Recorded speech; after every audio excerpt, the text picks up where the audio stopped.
Hi welcome to Shri Mallika's kitchen. ఈ ఛానల్ని ఆదరించిన ప్రతి ఒక్కరికి మా హృదయపూర్వక నమస్కారములు. ఇవాళ చాలా అంటే చాలా బెస్ట్ అయిన రెసిపీతోని మీ ముందుకు వచ్చానండి. చాలా అంటే చాలా బాగుంది. ఒక్కసారి ఈ టైప్లో కోడిగుడ్డుతోని ఈ విధంగా గ్రేవీగా మంచి రుచిగా చాలా కొత్తదనంతో ఎంత బాగుందంటే అంత బాగుందండి. అలాంటి రెసిపీతోని ఇవాళ మీ ముందుకు వచ్చానండి. రుచి మాత్రం చాలా అంటే చాలా అద్భుతం అండి. ఈ టైప్లో కానీ ఒక్కసారి చేసి తిన్నవాళ్ళు ఎప్పుడు కోడిగుడ్లతో చేసినా సేమ్ ఈ విధంగా చేసుకొని తింటారండి. చాలా అంటే చాలా బాగుంది. దాని గురించి ముందుగా మనం ఇలా ఉల్లిపాయలను తీసుకునేసి దాని మీద ఉన్న తొక్క తీసి రెడీ చేసుకోవాలి. ఆ తర్వాత ఒక 2 టమోటాలను కూడా శుభ్రంగా కడిగి రెడీ చేసి పెట్టుకోవాలి. ఇప్పుడు మనం ఏం చేయాలంటే ఇవి పక్కన పెట్టేసి ఇప్పుడు ఉడకబెట్టిన కోడిగుడ్లండి. నేను ఒక 4 కోడిగుడ్లని ఉడకబెట్టి రెడీ చేసి పెట్టాను. ఇప్పుడు దాంట్లోకి ముందుగా ఉల్లిపాయలను మనం ఈ టైప్లో కట్ చేసుకోవాలండి. ఈ ఏర్లు భాగంలో ఉండే ఈ గడ్డనైతే కట్ చేసేటప్పుడు కంపల్సరీ తీసేసుకోవాలి. ఇది మాత్రం కంపల్సరీ ప్రతి ఒక్కరు గమనించుకోవాలి. ఓకేనా? ఇప్పుడు ఈ టైప్లో దీన్ని చిన్న చిన్న ముక్కలుగా కట్ చేసుకోవాలండి. మరి పెద్ద ముక్కలుగా అయితే అంత బాగా అనిపించదు. ఈ టైప్లో చిన్న చిన్న ముక్కలుగా ఏంటంటే ఇది సింపుల్గా కరిగిపోతాయండి. మనం ఇలా కర్రీ చేసేటప్పుడు గ్రేవీ టైప్లో కరిగిపోయి గ్రేవీలాగా మారిపోతాయి. అందుకోసం అనేసి ఆ టైప్ కట్ చేసి ఇప్పుడు తీసి మనం ఒక ప్లేట్లో అయితే వేసేసుకోవాలి. ప్లేట్లో వేసిన తర్వాత ఇప్పుడు ఈ ఉల్లిపాయలని కట్ చేసిన వాటిని పక్కన పెట్టేసి ఇప్పుడు మళ్ళీ టమోటాలండి. ఈ టమోటాలను కూడా ఈ కట్ చేసేటప్పుడు ఏం చేయాలంటే ఈ తొడిం భాగంలో ఉండే ఈ గడ్డనైతే మాత్రం దీనికి కూడా కంపల్సరీ తీసేసుకోవాలండి. ఈ ప్రతి ఒక్క కూరగాయ ఏదైనా మనం కట్ చేసే ముందుగానే శుభ్రంగా కడిగి ఆ తర్వాత కట్ చేసి రెడీ చేసుకోవాలి. ఇప్పుడు ఈ టమోటాలు ఏంటంటే కొంచెం పెద్ద పెద్ద ముక్కలుగా కట్ చేసుకోవాలండి. మరి చిన్నగా అయితే ఈ టమోటాలు అవసరం లేదు. కొంచెం పెద్ద పెద్ద ముక్కలుగా ఉంటే సరిపోతుంది. ఈ టైప్ కట్ చేసిన ఈ టమోటాలు అన్నిటిని కూడా తీసి ఒక ప్లేట్లో అయితే వేసేసుకునేసి ఇప్పుడు ఆ ప్లేట్ని కాసేపు అలా పక్కన పెట్టేద్దాం. పక్కన పెట్టిన తర్వాత మళ్ళీ ఇప్పుడు కోడిగుడ్లు అండి. ఇవి ఉడకబెట్టిన కోడిగుడ్లు. ఈ కోడిగుడ్లని ఒక్కొక్క కోడిగుడ్డుని ఈ టైప్లో 2 భాగాలుగా కట్ చేసుకోవాలి. ఇలా ఏంటంటే 2 భాగాలుగా కట్ చేస్తే ఈ రెసిపీకి చాలా అంటే చాలా బాగుంటుందండి. ఇంకా మనం తినడానికి కూడా చాలా అంటే మంచి రుచిగా ఉంటుంది. లోపల ఈ పచ్చ సొనతో సహా మంచి రుచిగా తినచ్చండి. అందుకోసం అనేసి ఈ టైప్లో 2 ముక్కలుగా కట్ చేసుకోవాలి ఒక కోడిగుడ్లని.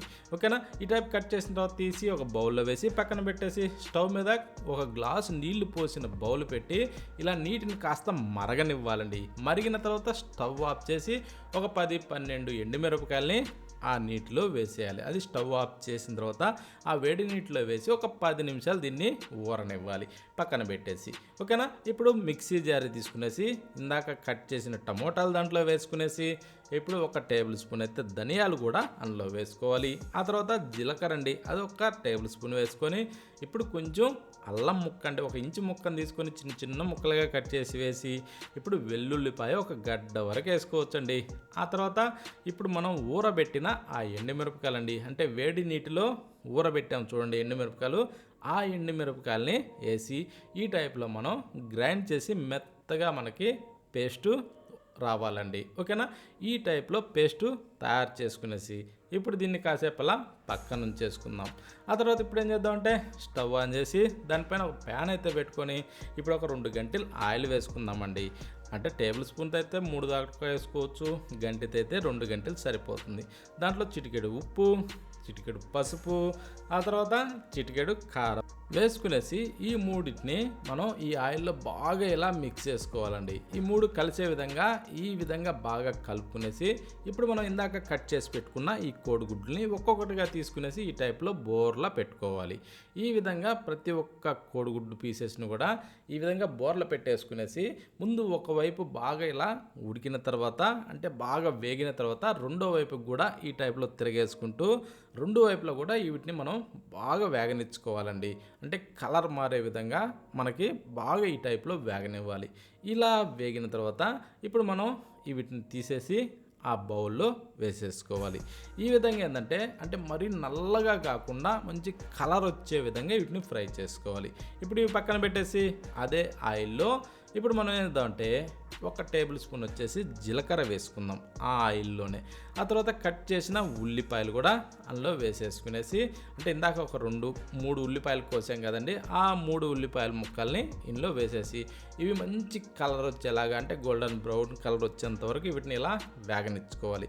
ఈ విధంగా వేగిన తర్వాత ఇప్పుడు కరివేపాకండి 4 రెమ్మలు దూసి అందులో వేసేసుకునేసి దీన్ని కూడా మనం బాగా చిటపటలాడించుకోవాలి. ఇలా ఈ కరివేపాకు కూడా చిటపటలాడిన తర్వాత ఇప్పుడు గ్రైండ్ చేసిన ఆ పేస్ట్ని ఇందులో వేసేసుకుందాం. అంటే ఇందాక మనం ఊరబెట్టిన ఎండుమిరపకాయలు ఆ పేస్ట్ చేసాం కదా, ఆ పేస్ట్ని ఇందులో వేసి కొద్దిగా నీళ్లు కుప్పిలిచ్చి పోసి ఆ తర్వాత సాల్ట్ వేసేసి ఇలా దీన్ని కలుపుతూనే ఒక 2-3 నిమిషాల పాటు ఇలా తుక్క అంటూ బాగా ఉడికించుకోవాలండి. ఇలా ఉడికించుకుంటే ఇందులో ఉన్న ఈ కొంచెం పచ్చి వాసన అన్నది పోయేసి మంచి రుచి వస్తుందంటే మంచి వాసన రావాలి, ఆ టైపు ఉడికించుకోవాలి. ఆ తర్వాత ఇప్పుడు మనం ఫ్రై చేసిన ఈ కోడిగుడ్లని దీంట్లో పెట్టేసుకోవాలి. పెట్టేసి మూత పెట్టి ఒక 2-3 నిమిషాల పాటు సన్న మంట మీద అలా మగ్గనివ్వాలి. అలా మగ్గిన తర్వాత మూత తీసి ఇప్పుడు ఈ టైప్లో ఈ సొన అన్నది అందులోంచి విడిపోకుండా ఈ టైప్లో మెల్లిమెల్లిగా తిరగేసుకుంటూ ఒక కొద్దిసేపు అలా ఆ గ్రేవీలో దీన్ని ఇమడనివ్వాలండి. అప్పుడేమవుద్దంటే మంచి రుచి వస్తుంది. ఓకేనా, అందుకోసం అనేసి ఆ టైప్. ఇప్పుడు మీదకించి కాస్త కొత్తిమీరని అలా చల్లేసుకునేసి కాస్త ఆ కొత్తిమీరని ఆ గ్రేవీలో లైట్గా అలా తిరగేసుకుంటూ కలుపుకోవాలండి. కలిపిన తర్వాత ఇక స్టవ్ ఆఫ్ చేసేసి ఒక్కసారి టేస్ట్ చూసుకునేసి దీన్ని ఇంకా సర్వ్ చేసుకొని తింటే ఎంత బాగుంటుందంటే అంత బాగుందండి. సాల్ట్ ఇవన్నీ కానీ సరిపోయినాయా, టేస్ట్ మాత్రం అదిరిపోద్దండి. ఈ టైప్లో చేస్తే వేడి వేడిగా అన్నంలోకైనా సరే, చపాతీలోకైనా సరే, ఇంకా ఏదైనా బిర్యానీ అలాంటివి చేసుకున్నా అలాంటి దాంట్లోకైనా సరే టేస్ట్ మాత్రం నెంబర్ 1 అండి. ఈ టైప్లో చేయండి, రుచి మాత్రం ఎంత బాగుందంటే అంత బాగుందండి. దీన్ని టేస్ట్ చేసి ఎలా ఉందో ఒక్కసారి కామెంట్ రూపంలో పెట్టండి. మళ్ళీ వీడియోలో కలుద్దామా.